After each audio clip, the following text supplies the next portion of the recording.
வணக்கம், இது உங்கள் தினக்கதிர். அண்ணா பல்கலைக்கழகத்தில் நடந்த பாலியல் வன்கொடுமை சம்பவத்தில் உயிர் பிழைத்தவருக்கு நீதி கேட்டு அதிமுகவினர் மற்றும் தொண்டர்கள் திங்கள்கிழமை மாநிலம் முழுவதும் போராட்டம் நடத்தினர். பெண்கள், குறிப்பாக மாணவிகளின் பாதுகாப்பை உறுதி செய்வதில் அலட்சியம் காட்டுவதாக கூறப்படும் மாநில அரசை கண்டிக்கும் வகையில் இந்த ஆர்ப்பாட்டம் நடைபெற்றது. தமிழகம் முழுவதும் பெண்கள் பாதுகாப்பு குறித்த கவலைகளை வலியுறுத்தியும் அதிகாரிகளிடம் பொறுப்பு கூற கோரியும் போராட்டங்கள் நடந்தன.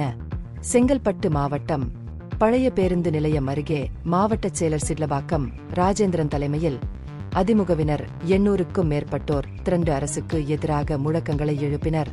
செங்கல்பட்டு பேருந்து நிலைய சாலையில் வாகனங்களை மறிக்க முயன்றனர்.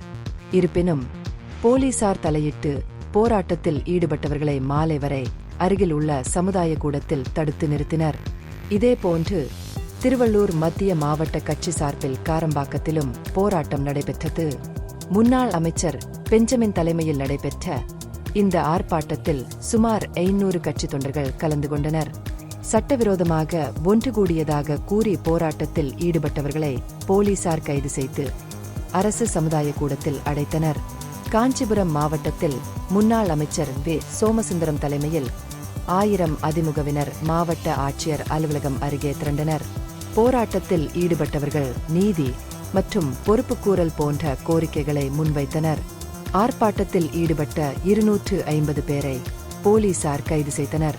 பல்வேறு மாவட்டங்களில் நடைபெற்ற போராட்டங்கள் பெண்கள் பாதுகாப்பு விவகாரத்தில் மாநில அரசுக்கு எதிராக அதிமுகவின் ஒருங்கிணைந்த நிலைப்பாட்டை வெளிப்படுத்தியது.